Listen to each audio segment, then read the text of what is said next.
Aloha everybody, this is Matt Sumstein. This is our fourth public training video of the 2026 girls flag football season. And there was a memo put out by the NFHS this week with the approved rule changes. There's two that immediately will affect us and will be implemented with the start of our season. And the first one is that each team, instead of 2 team timeouts per half, will now have 3 team timeouts per half. The second is if there is a safety score, the team that is scored upon, instead of setting up the ball at the opponent's 30-yard line, will now be punting from their own 20-yard line, giving the opportunity for a return. With that being said, the following is a video of our meeting with our officials last night on February 26th, and we're happy to share it with the rest of you. Let's just start.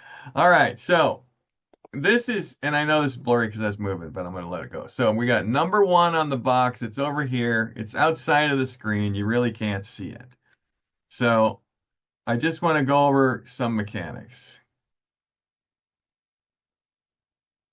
So you should see some movement now. And we have an incomplete pass. The referee signaling incomplete pass. And looking downfield still. And look what's on our box now. It's already changed to 2. So people who are working the down box, if they're on this, please hear this. Do not move the stick. Do not flip the number until instructed to do so. And even if they're 40 yards downfield and they say, hey, we want to get things going, you need instruction to move. The officials are responsible for giving you that instruction to move or to flip, and there's a definitive order to that. Field officials, have those conversations with your down box operators. Oh, well, this is just a slow motion that shows you how quick he flipped it. But yeah, just right on his own. So if this was a catch up here, let's just say it's a catch, then the linesman, headline judge, now that they're called in the NFHS manual, they're going to run up here. So it's up to the referee in that case to signal to the down box operator, it's okay for you to move, and to confirm the downs when you get set. So that's just a mechanic, but it's a mechanic that we're lacking in consistently at every level of football. So All right. Matt, do you Yes. want the referee to pump first down and point downfield for him to move, or Yeah, if you can verify that it is a first down. Don't forget, we're not using 10 yards. We're using 20 yards. First, we move anyway. We never flip until we're moved and set, right? Correct. So first, we got a signal to move them. Then once we get set, you can flip them. Okay. All right. Okay, this is a back judge play. And as you can see, the goal line is on the right here. This is a PAT. We're starting from the 10. So as we stated in earlier videos, our headline judge is responsible for both sides of this ball. Our line judge is down here near this pylon. Our back judge is on the end line.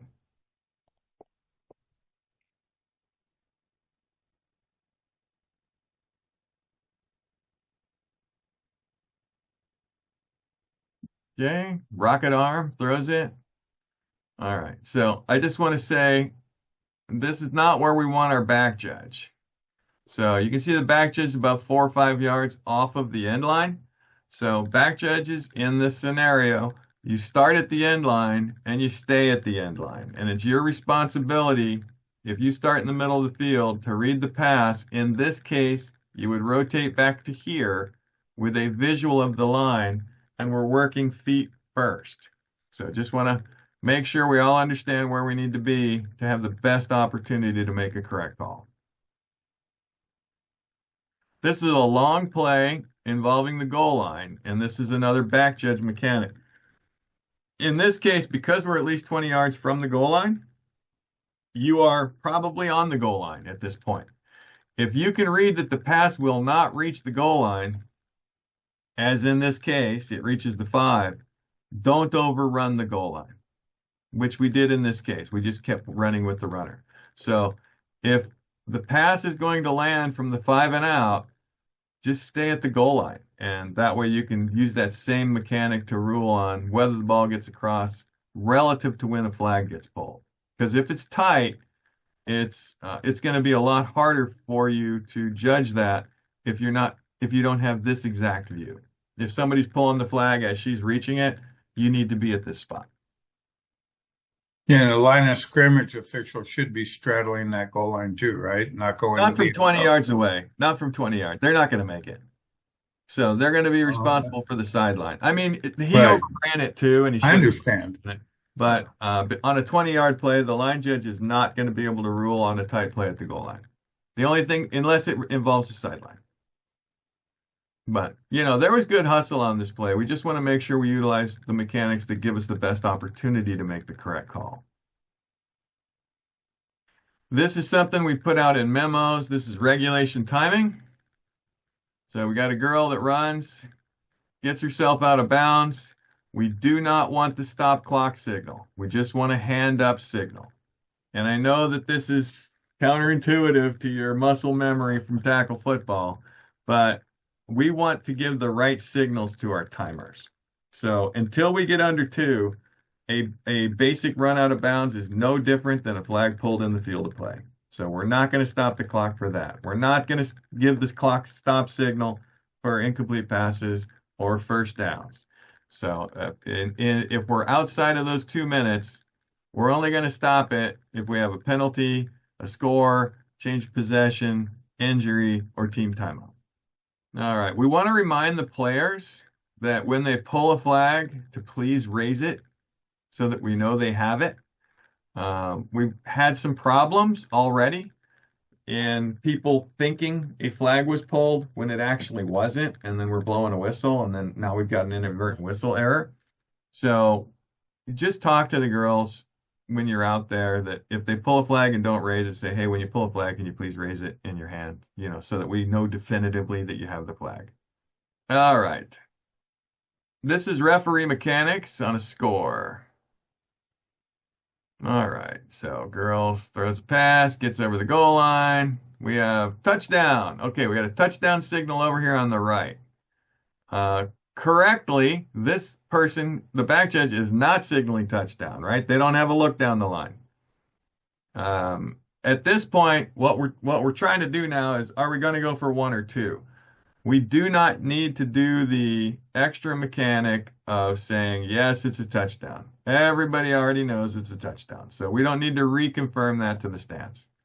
If the timer has a question about how to manage the score, use the radio and call it down. But we don't need to do the formal turn away from the players. And that's really the reason I don't want it done.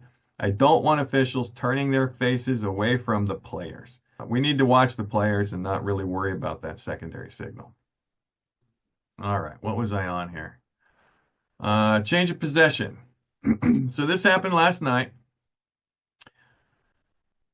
We got an interception. So right now, the referee needs to be thinking, I got to get to the goal line, because they've now become the back judge. So our back judge back here, they're just cleaning up this mess. Slight jog is fine, but this play is going to come down to 2 people, the referee and this wing. The other wing is going to just look for any kind of shenanigans over here. But I've got a little bit of a late jump on it, and we should be right at that goal line when she crosses. So we need to be a little bit more, I think 2 things. A little bit more aware that when there is a change of possession, you just start backpedaling immediately as if you were a back judge. Secondly, we're lining up too tight.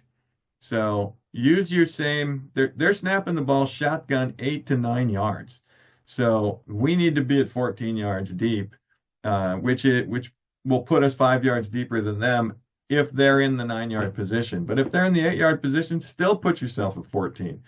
These girls are fast, and things can happen pretty quickly and get you tangled up in things you don't want to be on. Speaking of being a little too tight, this is a wing mechanic.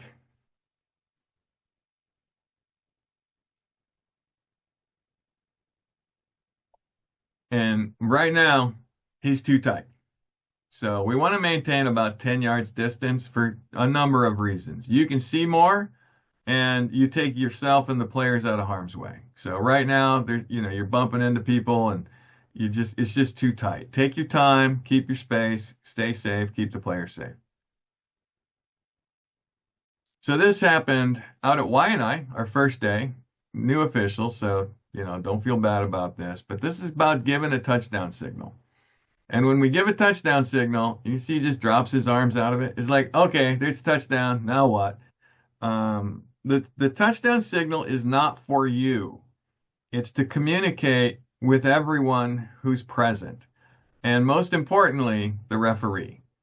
So when you give a touchdown signal, hold it up there. Even if you have to turn your body to follow players, hold it up there long enough for you to confirm that the referee knows that you signaled touchdown. Because the referee may have something going on. You just need to make sure that the referee knows what you have. So the touchdown signal is a communication with the referee. So when you have your arms up, look at the referee, make sure they know what you got. Oh, here's another box thing. This is early movement. Just throwing it out there because it happens relatively frequently. So signal there. Referee's not signaling to move him, but he moves on his own. So now the signal comes. Now he says first down. So then it's okay for the box to move if he doesn't get a signal directly. But he can't move until there's a signal from the referee on a long gain like that. And this is, remember I said the girls are fast? These girls are fast.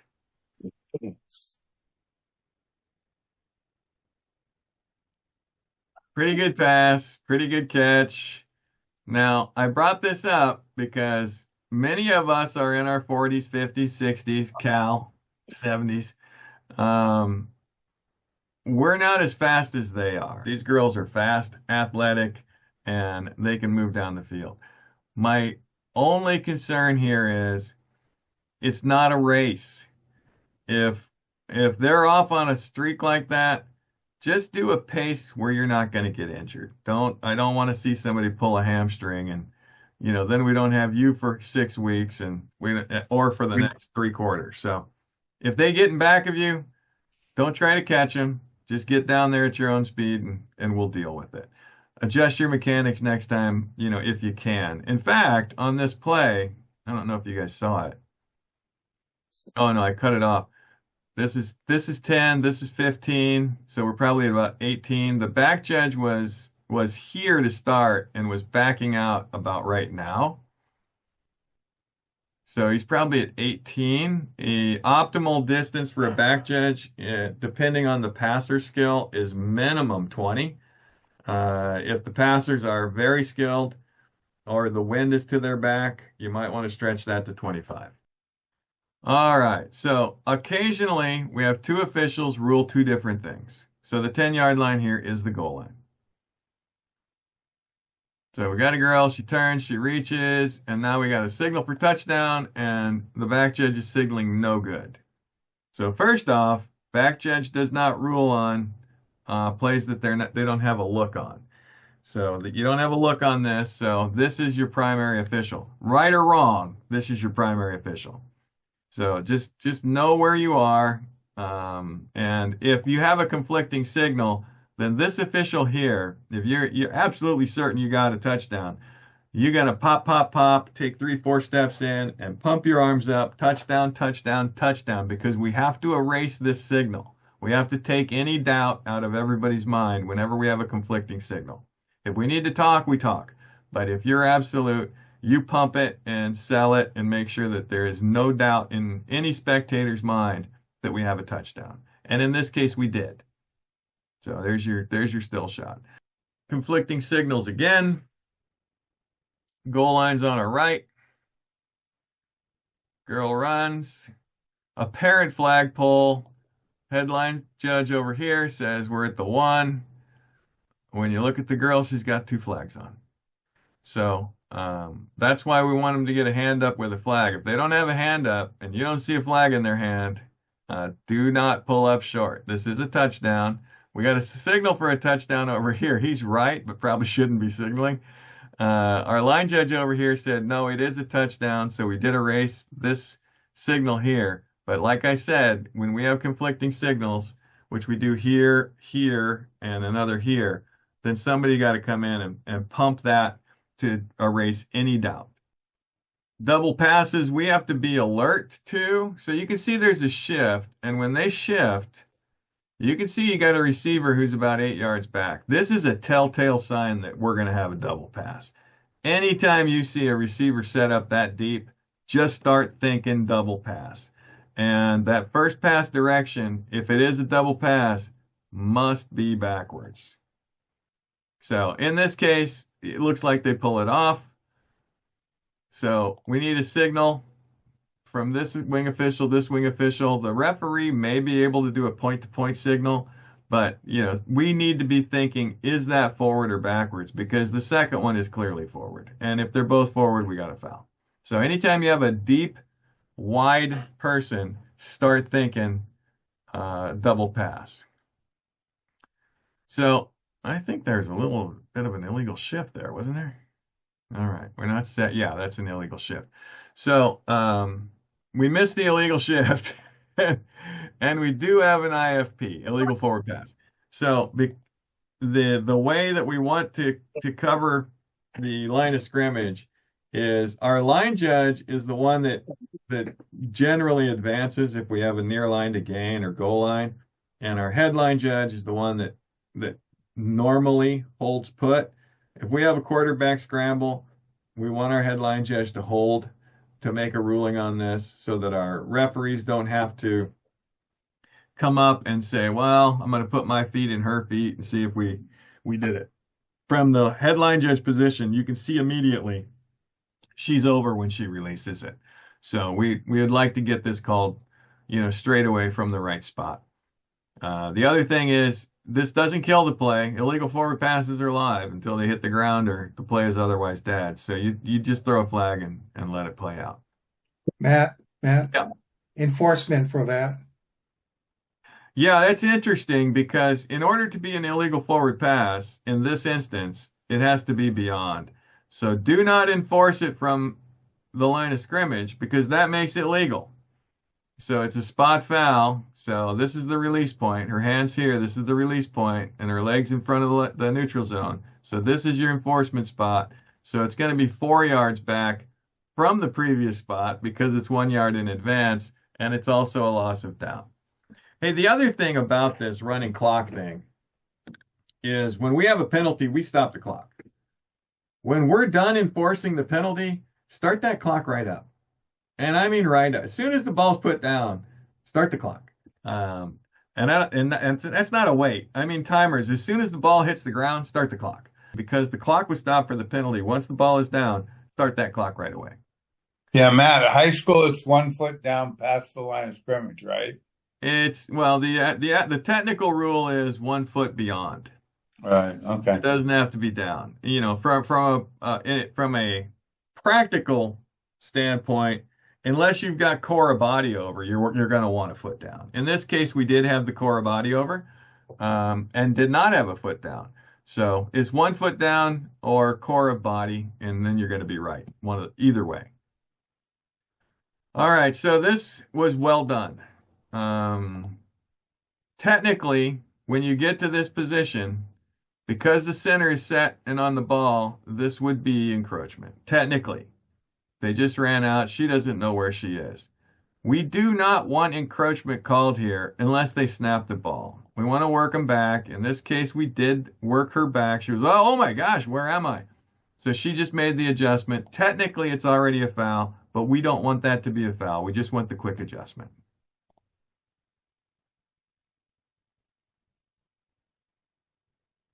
And fumble, spot right there.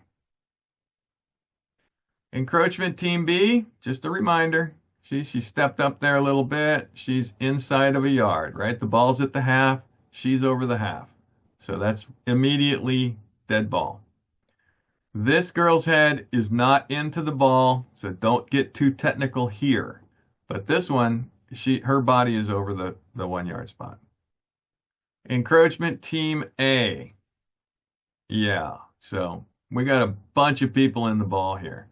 Because this is Kaimuki. They line up in a bunch, and a lot of teams do a bunch formation. And we did work with them last night, and they did correct it. But they initially started coming out when they were in a bunch, everybody's head was in the ball. So we get a 1 correction on that, and then we start throwing it. This was a false start called last night. Too technical. Too technical. It was on this girl over here. Too technical. We are not that good. So mechanically, if you're on the line of scrimmage and you're gonna rule on false starts or encroachments clearly. So we talked about people teething the whistle, putting the whistle in their mouth, holding it in their teeth. If the play is clear, you drop the whistle. That does not include starting with your hand on your flag. If you start with your hand on your flag, you do not give yourself the opportunity of a heartbeat, and you need an opportunity of a heartbeat. So take your hands off your flag. You can put your whistle in your fingers or you can put it in your teeth, but this is way too technical and it's just going to make the games longer and less enjoyable. So stay away from being micromanagers on 10th of a second false starts.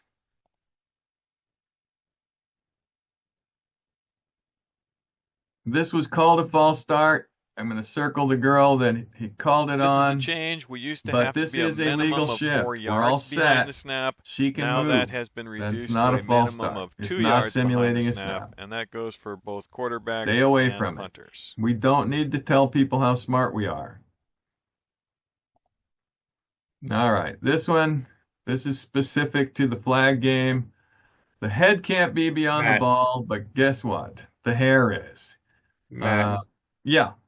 on the false start, when they're motioning and they turn up the field before the ball is snapped, and they don't get set for that split second. We call it on that. Okay, and that you said two different things there. So, the receiver is motioning over, and Yeah. she turns up the field before the ball is snapped and not getting set for that split second. That's a false start too. It could be a false start or a legal motion. It's really how you judge it, but either way, it's a foul.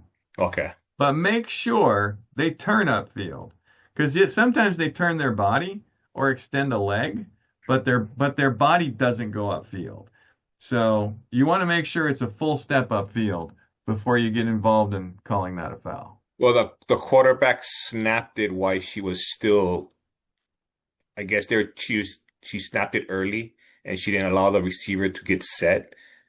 Okay, so you're kind of talking about two different plays. One, Right. the receiver may have wanted to be set, or two, the receiver may have thought the snap was going to go earlier and she was cutting up anticipating that. Right.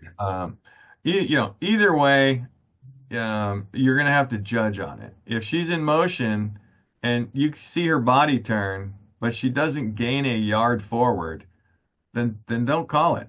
Just let that go. It's got to be a full step forward for that to be a false start or an illegal shift. Okay. I'm sorry, or illegal motion would be the accurate term. Matt, Yeah. false start is a dead ball foul. Yes. Illegal shift is a live ball. Yeah. Yes. And illegal motion's live ball also. Legal motion, yes. All right. So it's just something relative to our game. So their head's not allowed to be beyond the foremost point of the ball, but we have to make some concessions because a lot of these girls have a long hair. Their hair drapes over the front of the ball. Don't get technical with that. As long as they're behind the ball, let the hair wave free. We don't want to be hair police, right, Van? No, we do not. All right, so from the time of the snap until the ball is kicked, nobody can move. You see she moves, shut it down, dead ball. Call it false start, call it encroachment if that applies. But it's a dead ball, and we're going to stop it and rewind. All right, kill that. All right, illegal contact. This is where the meat on the bone is located because these are tough. So this is illegal contact on Team B. And I'll tell you why. Well, and she's injured. It's because, let me see if I can't get control of this speed here. Hold on. All right, so the quarterback has the ball in a passing posture. She sees the rusher coming, and she squats, but she's not changing her position. She's still in the same position. Now the runner is fooled by that, thinking maybe she's going to take off or not. I don't know. But what happens next is the rusher runs directly into her with her head. That's illegal contact on the rusher. So the quarterback has entitled to that position. The runner runs straight into her with her head. That's illegal contact against the rusher who injured herself. Anybody have any questions on that? These are the ones that people have to really process quickly and think about when they see them.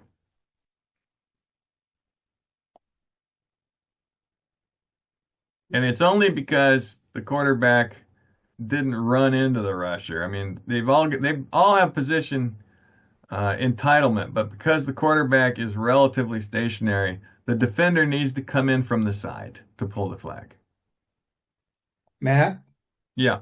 same scenario. Defender contact with the knee because she put her knee out, seeing that the runner was getting away from her.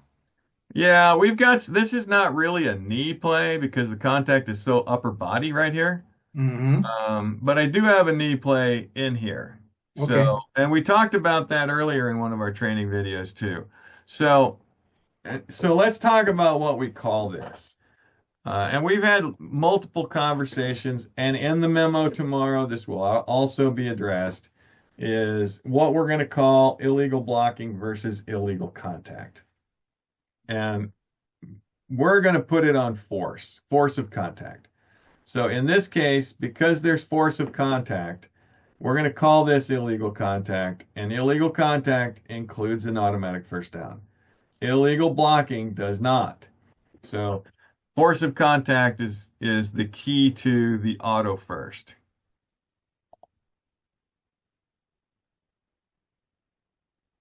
And she hurt herself because she hit her head. All right, illegal contact against Team A. And this is kind of what you were talking about, Van. Look at this girl who's the lead blocker, sticks that leg right in front of that girl and trips her. Tripping is illegal contact. This is not an illegal block because it's tripping.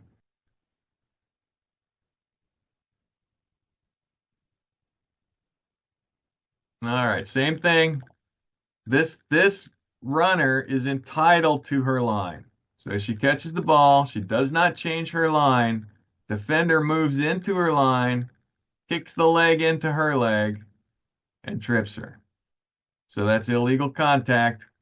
You can announce it illegal contact or tripping, but I like illegal contact just to keep it consistent. And that's 10 plus a first down. And if this was in the backfield, you'd go from the previous spot. If it is beyond the previous spot, then you go from the end of the run because it happens after the catch.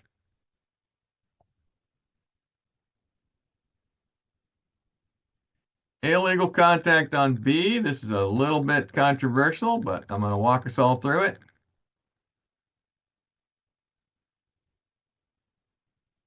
And the rationale here is that A is running in a straight line. If A is running in a straight line, B has to be established in order to block her line. B is not established. She moves into her line, and that creates the contact, and that's why it's on B. Because the offense is running in a straight line.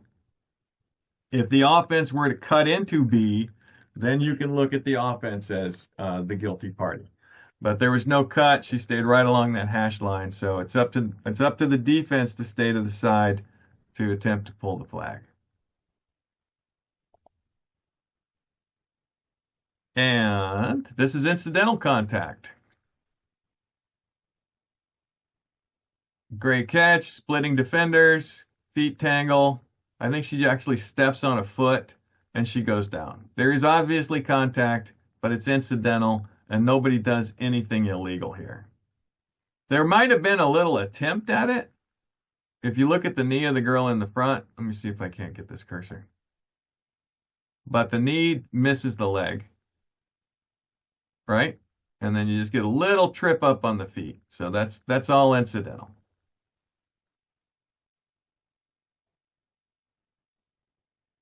Here's contact incidental. Both players have a right to the ball. both players attempt to catch the ball, shoulder-to-shoulder contact. That's incidental, even though it's forceful. This happened at Y&I, tangled feet. Two players moving in the direction of the ball, tangled feet, one goes down. Tangled feet, nobody pushes anybody, nobody body bumps anybody, their feet just collide right there, and one goes down. This is a defensive pass interference for playing through the back. It was a great call. Whoever the official was here, I don't remember who it was, but that's a great call. She played right through her back. Now, DPI does not include an automatic first. So in order for this to be an automatic first, you have to rule it illegal contact. And you're just going to have to base that on how forceful that contact is. In this case, to me, they're both going the same direction. Even though she plays through the back, it's probably just a DPI. But whatever you rule on site, that's the rule. So, look at the play, process it in your mind, and, come up with a ruling. And then we'll just do that. All right, this is under 2 minutes in the fourth quarter. And you know that under 2 minutes in the fourth quarter, we're stopping for first downs, we're stopping for incomplete passes, we're stopping for runs out of bounds. But we do not stop for fumbles. So in this case, she's trying a forward handoff in the backfield, which is legal. Ball hits the ground. That's just a bad handoff, which creates a fumble, which means the clock continues to run, even though that's the spot where we're going to put the ball. And then lastly, and I did not meet my 1 hour limit. I'm sorry about that, but I got close. This is just a still shot. I wrote this team up with the ILH because the 20-yard line is the restraining line for the team box, and multiple people are on this side of the 20-yard line, and multiple people are in the restricted area outside of the team box when the snapper has her hand on the ball. So violation, violation, violation, violation, violation. We do not let this go. So we have to clean up our sidelines. If we do that, we clean up language, we clean up conduct, and we make the environment safer for everyone. So that is that. And in the preseason, we're doing it too. If they have a scrimmage, for instance, like we're doing out at Mililani on the first for JPS, that's a scrimmage. If they want to put coaches on the field, they inform us beforehand and we all know what we're getting into. That's one thing. But if it's a scrimmage game, which all of these are, unless they make changes to some of that tournament play, then they need to abide by those rules. So even in the preseason, we're taking care of business. We're not throwing anybody out of the game in preseason because it has no significance, but you can keep taking yards from them all you want. So that is that. And unless there's any questions about these, I will stop sharing my screen. Matt, Yeah. KD has a question in the chat box, chat room. All right, what is it? KD? It was Okay, a question about the blocking in the backfield. Yeah. That's what was the question. And I know we discussed this, Matt, and you talked about it must be contact. My question is, if a defender or if a rusher has an A to B line directly to the quarterback, and that line is moving, we'll say, from my right to left, and then the blocker jumps in between, and now, because of time and distance, I can get around them. However, the blocker jumped in the middle, and the time and distance forced me to go around. That is not an illegal block. It is not, unless there's contact. If she jumped in the way and you were unable to deviate from your path and you make contact with that person, then it's the blocker's fault that the contact was made. But the blocker was not established. That's my question. If the blocker is not established. No, so my question is, what if this forces these rushers to actually run into that blocker? we just put more then, physicality into then the it's on game. the blocker. Okay. So, I mean, we just have to figure out whose fault it is. And that's why I showed some of those videos today where the runner had a straight line, the blocker jumped right in front of the runner, and forced the runner basically into a tackle. So that's why it's on the defense. If the offense forces the defense into contact by getting in that direct line without enough time for the defender to avoid that contact, then it goes against the offense. And I know that we had texted about, well, this might create more contact, but the coaches overwhelmingly did not like that moving screen thing we did last year. And I mean overwhelmingly nationally. So we uniformly went with there has to be contact. And that's collegiate too. And that's Matt, that's basically what we're talking about, that we're going to use kind of like the basketball screening part where you do need contact in basketball. Right. Yeah. Exactly. So same thing as basketball, basically. Yeah. It's opening things up, but I think we're handling it well.